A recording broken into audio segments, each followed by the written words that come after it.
أن عاملا بن هبيرة يتوجه لملاقاة جيوش العباسيين الذين يقودهم قحطبة القحطاني، وأنت تعلم يا مولاي. Assalamualaikum warahmatullahi wabarakatuh.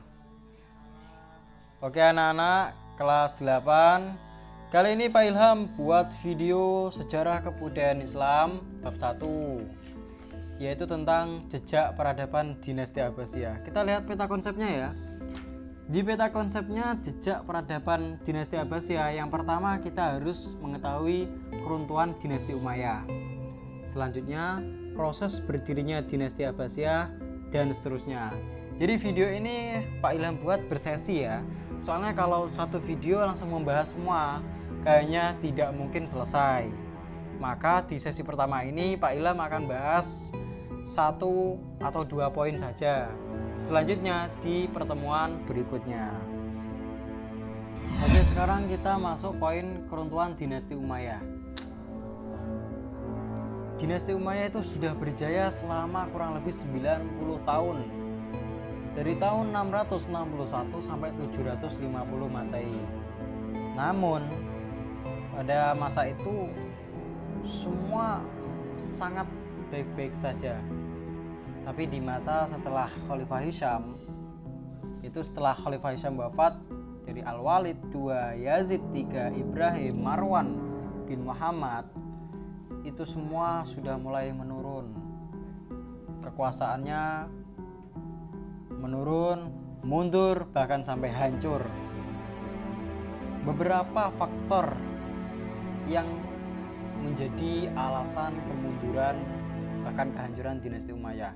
Yang pertama, itu figur pewaris khalifah yang lemah. Jadi nggak semua khalifah di masa dinasti Umayyah itu kuat. Artinya setelah Khalifah Hisham meninggal, itu khalifahnya setelahnya itu kurang pas gitu lah ya. Tidak mampu untuk mempertahankan kekuasaannya. Akhirnya pemberontakan di mana-mana.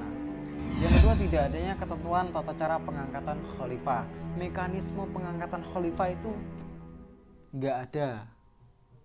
Jadi kalau ada khalifah yang meninggal, sakit dan lain-lain, ya mereka saling berebut kekuasaan. Itu salah satunya ya, yang menjadi kekurangan dari pemerintahan di masa itu. Yang ketiga, pemindahan ibu kota Madinah ke Damaskus, yang merupakan bekas ibu kota kerajaan Bizantium.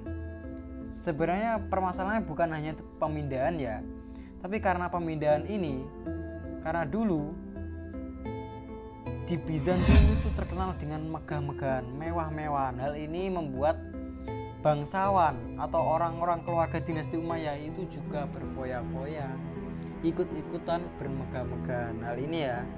Jadi intisari dari poin ketiga yang C ini adalah foya-foya. Ini yang mengakibatkan kemunduran juga. Yang ketiga, yang keempat, para ulama merasa kecewa terhadap para penguasa. Pemimpinnya, khalifahnya itu kurang integritas dalam hal keagamaan dan politik. Jadi yang penting jadi khalifah gitu aja, tapi bukan jadikan sebagai panutan dalam hal agama. Kurang menguasai gitu loh. Yang selanjutnya adalah persaingan antar suku. Jadi di Arab itu sudah lama ya pertentangan ini, yaitu dari suku Arab Utara dan Arab Selatan. Parahnya khalifahnya itu malah nggak mengayomi keduanya, tapi malah condong ke salah satu, yaitu khalifah lebih berpihak kepada Arab Yunani. Selanjutnya kita masuk ke poin F, yaitu kecemburuan sosial atau ketidakpuasan sejumlah pemeluk Islam non-Arab. Jadi zaman dulu orang Islam yang non-Arab itu letaknya di Irak atau wilayah bagian-bagian timur, itu disebut Mawali, garis miring non-Arab. Itu dia masuk ke golongan 2, padahal dia ikut perang bersama orang-orang Arab. Poin selanjutnya yaitu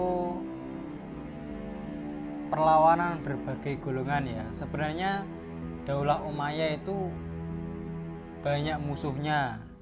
Salah satunya Khawarij dari golongan Ali bin Abi Thalib, sisa-sisa kaum Syiah. Itu sebenarnya dia ada dan masih nggak suka dengan Umayyah. Dari golongan-golongan ini nanti juga bisa membuat rongrongan besar bagi Daulah Umayyah. Ini jadi faktor juga loh ya. Selanjutnya itu munculnya kekuatan baru dari keturunan Abbas bin Abdul Muthalib. Jadi propaganda yang dilakukan oleh keluarga Abbas ini sangat manjur sekali. Akhirnya dia dapat dukungan dari golongan Syiah, golongan Mawali, Bani Hashim. Berkat apa? Berkat propaganda. Propaganda itu seperti apa? Seperti ajakan-ajakan untuk menentang dinasti Umayyah. Siapa yang mengajak? Yaitu dari golongan keturunan Abbas. Akhirnya membentuk sebuah kekuatan yang besar yang bisa menghancurkan dinasti Umayyah. Dan ini akan kita bahas pertemuan depan. Oke, terima kasih atas perhatian. Semoga hari-hari kalian menyenangkan. Sekian dari Pak Ilham. Wassalamualaikum warahmatullahi wabarakatuh.